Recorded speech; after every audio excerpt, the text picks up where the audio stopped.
Hi, this is Matt Kennedy for Stand Firm. I'm reporting at the end of the legislative day, Tuesday, July 13th. This was a momentous day in many respects and also a slow day in many respects.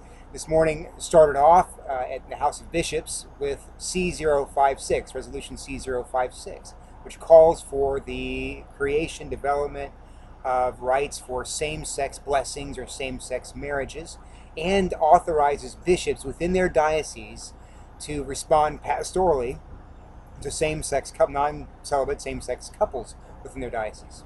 The motion was brought to the floor early on. It was debated for about an hour until someone rose and moved that it be postponed to the afternoon session. It was. We all gathered in the House of Bishops this afternoon waiting to see what would happen, and the chair announced in a perfunctory way that it had been postponed yet again until tomorrow afternoon's House of Bishops session. So we'll have to wait until tomorrow to see what happens to C056. Meanwhile, and probably the biggest news of the day, D025 passed through the House of Deputies. This is the resolution that was amended yesterday in the House of Bishops, and it was brought to the House of Deputies today, and it was passed through with the same language used in the House of Bishops, which means it is now formally, it has been formally concurred with by this General Convention. D025 provides for or allows people in same-sex relationships, living in same-sex relationships, to be considered for ordination to any office in the Episcopal Church in accordance with the canons constitution of the Church. The significance of this is that many saw B033, which was passed at the last convention, as prohibiting people living in non-celibate same-sex unions from being consecrated to the office of bishop.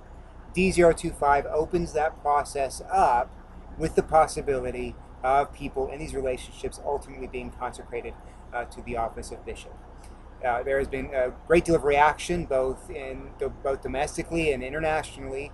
In England, Bishop Tom Wright from Durham, and Fulcrum, a Center Evangelical group, have issued very strongly worded articles and statements, article by Tom Wright and a statement by Fulcrum, decrying this move by the Episcopal Church and suggesting that that now is the time to begin considering those within the Episcopal Church and and outside of the Episcopal Church who are willing to be faithful to the covenant, and considering their relationship with the Church of England. Very significant development. We'll probably talk more about that tonight during the live broadcast. I hope that the web difficulties this afternoon and yesterday have not dissuaded you from tuning in tonight. 6:30. I hope you'll join us. Sarah High will also be probably giving a video report later on this evening, so please stay tuned for both of those. This is Matt Kennedy signing off for Stand Firm.